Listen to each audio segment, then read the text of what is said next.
Hi, I'm Will Durocher. I'll be giving the presentation to the Waterloo Space Society and the Waterloo Astronaut Training Corps tonight.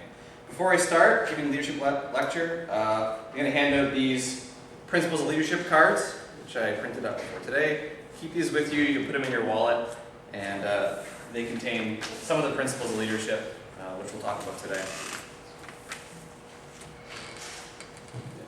So, leadership, is it an art or a science? Okay.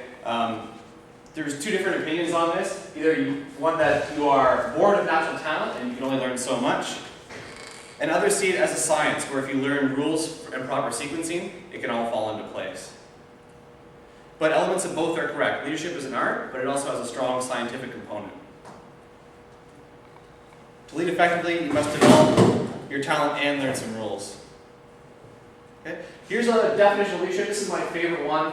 It says leadership appears to be the art of getting others to want to do something you are convinced should be done. And it's Vance Packard. Okay? I think that really encapsulates a lot of what leadership is about. Getting others to want to do something. Not simply using power or authority to demand to do something, but convincing them through either sound logical arguments or through your personal character or through just debate what they should do. Okay? Get them to do that. So what are some characteristics of a leader? Obviously, they have to have knowledge and skills of whatever they're working on. They have to have a certain cognitive ability to handle abstract concepts, moral reasoning, professional judgment. They have to have social capacities, ability to relate to other people, to work with other people effectively. They can certainly have some personality traits, integrity, adaptability, self-assurance, and professional motivation and values. These are the things we're going to talk about today. We're going to talk about some of the factors affecting the style of leadership, some of the different styles, theories of leadership, and then a little bit on change leadership. So that's what we're going to be covering today. And then after that, we're going to talk about leadership principles. Okay? So we'll start off with some different styles of leadership: autocratic, democratic, laissez-faire, and paternalistic. So autocratic is a leader who makes decisions without reference to anyone else, has a high degree of dependency on the leader. They can create demotivation and alienation of staff or participants, and they may be valuable in some types of businesses where decisions need to be made quickly and decisively. So you can think of your army-style leadership here, where you have one decision maker who basically makes all the decisions, runs everything. And like it says here, it can be effective in a circumstance of rapid change, a circumstance of high risk, okay, where you need someone to make a decisive decision. But it's not the best in all cases. Certainly if you wanted a creative environment, this might eliminate some of that creative environment. Okay. Then there's democratic, where democratic encourages decision making from different perspectives. The leadership is focused to be emphasized throughout the organization.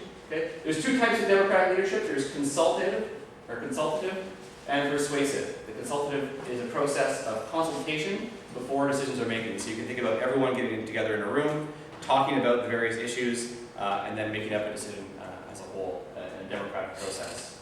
Second is persuasive, where a leader takes decisions and seeks to persuade others that that decision is correct. Okay, so one person, the leader, was really driving home one particular idea and trying to sell the rest of the group on it. Okay, so the persuasive one, you're trying to persuade, and consultative is one where you're working all together to find a good solution. Some more points on democratic is that it may help motivation and involvement. Okay? Workers feel ownership of the firm or the organization and its ideas. It also improves the sharing of ideas and experiences within the organization, but it can delay decision making. Okay? If you have to have a long debate process about every single decision, it's obviously going to slow down your process. Okay, the next style of leadership, maybe you've heard this one before, it's called laissez-faire. It's a French word meaning let it alone, leave it be. It's where the leadership responsibilities are shared by all or shared by nobody. So it's basically free reign on what's going on in the organization. It can be very useful in a business where creativity and ideas are important. So you can think of a Google where they have 25 or 20% free time at the end of the day where they can do whatever they want. That's a very laissez-faire type approach to management and leadership. Okay? So you can get highly creative ideas out of it, but it certainly can lack an overall direction. It can be highly motivational as people have control over their working life, and it can be highly disruptive as people might want more direction from the leader. Okay? So if in certain circumstances people might feel like they don't know what's going on, what's the leader doing, he's not telling me to do anything, what should I do? Okay, you have to have a lot of self-starters, people who can work on their own. Relies on good teamwork, and relies on good interpersonal relations. Okay, the last style of leadership here is paternalistic, where a leader acts as a father figure. The paternalistic leader makes decisions but may consult and believes in the need to support the staff. Okay, so a very fatherly figure. That person's in control, is kind of seen as a natural leader or charismatic leader, and consults with his team, but then makes the decisions on his own. And also believes heavily in the need to support the people that work for him. Okay, so those are just a few of the styles. Okay, paternalistic, laissez-faire, democratic, and autocratic. The next thing we're going to talk about is factors affecting style. So what affects what style you choose? Okay, certainly risk can be one of them. Decision-making and change initiatives based on the degree of risk involved. So if you were in a very risky operation where you need to make decisive action, you might choose autocratic. If you have a type of business or organization that is very creativity-driven, maybe you're an engineering firm trying to solve tough problems, you might want to choose a laissez-faire or a paternalistic style.